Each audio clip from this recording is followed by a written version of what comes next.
Lamaran itu berikan yang terbaik, tidak harus mewah, yang penting memberikan kesan yang dalam rumah tangga. Sahabat Ali bin Abi Thalib ketika beliau melamar Sayyidah Fatimah, apa yang digunakan? Bagian dari baju besinya. Tapi kesederhanaan itu yang menghadirkan cinta yang luas di rumah tangga. Cintanya abadi sampai sekarang. Dari bukti-buktinya. Apa maksud bukti-buktinya?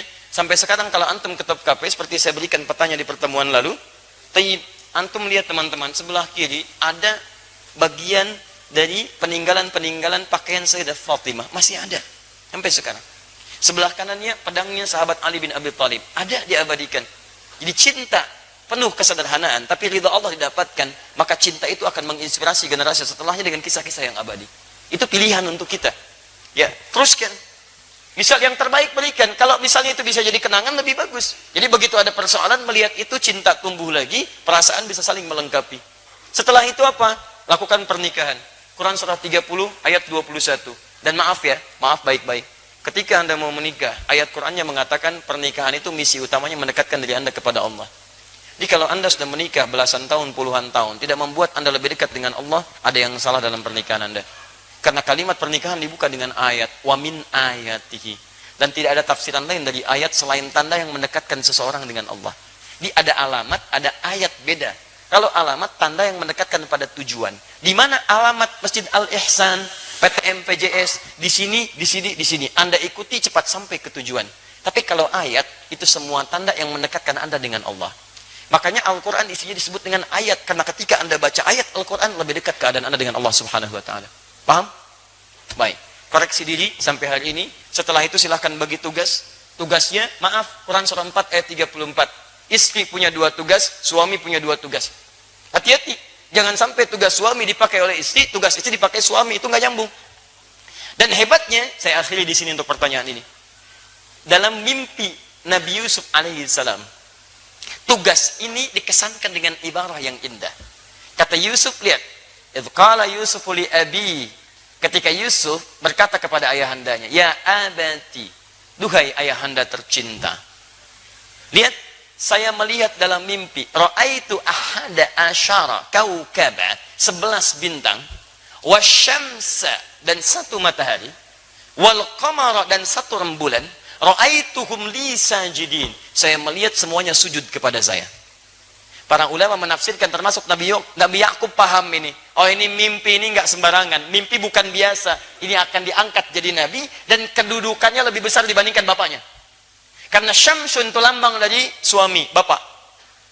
Qamar itu lambang dari ibu. Jadi tugas 2 ini yang ada di Quran surah 4 ayat 34, 2 untuk laki-laki, 2 untuk perempuan, digambarkan dengan kalimat indah. Laki-laki jadilah matahari. Perempuan jadilah bulan. Singkat kalimatnya. Bukankah matahari menjadi cahaya penerang? Maka antum laki-laki datanglah dengan cahaya ke rumah. Cahaya ketenangan. Cahaya bimbingan. Cahaya yang menenteramkan. Bukankah antum saat menjemur ada cahaya matahari, air-air yang basah itu bisa mengering? Itulah tugas antum. Ketika air mata menetes di pipi istri antum, antum yang mengeringkannya. Antum pancarkan cahayanya. Ketika ada sesuatu, kemudian sengatan matahari begitu dahsyat, tempelkan pada sengatannya. Ada yang mengganggu, sengat dia. Berikan perlindungan. Berikan kedamaian. Itu matahari. Bulan sebaliknya. Bulan itu pancaran keteduhan. Ibu keluar lihat cahaya bulan. Pertengahan bulan, bukankah indah? Enak dilihatnya, teduh. Demikian Anda seperti bulan. Jadilah ibu seperti bulan. Suami lihat ibu, ada pancaran ketenangan. Begitu melihat seperti Nabi Muhammad SAW, lihat Sayyidah Khadijah. Ada tenang, hilang kegelisahan. Enak. Jadi begitu suami lihat istri, ada ketenangan. Ada kelembutan, bukankah bulan lembut? Ada kedamaian. Di pribadi yang istri yang lembut, lebih mencerahkan, lebih memberikan ketenangan, tatapan yang memberikan kedamaian dalam jiwa, bulan. Makanya kadang seringkali muncul persoalan suami istri karena tugasnya ditukar. Bulan jadi matahari, matahari jadi bulan. Itu masalahnya. Istri itu bulan, jadi matahari. Suami matahari jadi bulan. Muncullah istilah suami-suami takut istri. Karena yang mataharinya istrinya. Ya Masya Allah. Coba, yang takut kepada istri, sebelah kanan saya. TPRT, ke kanan semuanya. Tinggal 1 di kiri. Masya Allah. Kata RT, Bapak takut? Tidak takut pada istri. Tidak Pak, cuman istri saya minta saya ke kiri. Anda bisa bayangkan. Sama situasinya, takut. Jadi tidak ada. Jadi ada kekompakan dalam rumah tangga, tapi tidak harus menjadikan dominasi itu jadi berbeda. Bapak, Mama yang bulan, memang, tapi mama cahaya matahari. Dengan kekuatan bulan, kamu bohong-bohong. Masya Allah. Dah, ini selesai bahasan ini. Ya, yang lainnya silahkan teruskan. Saya sudah terangkan ini rizki ada di langit, diturunkan ke bumi.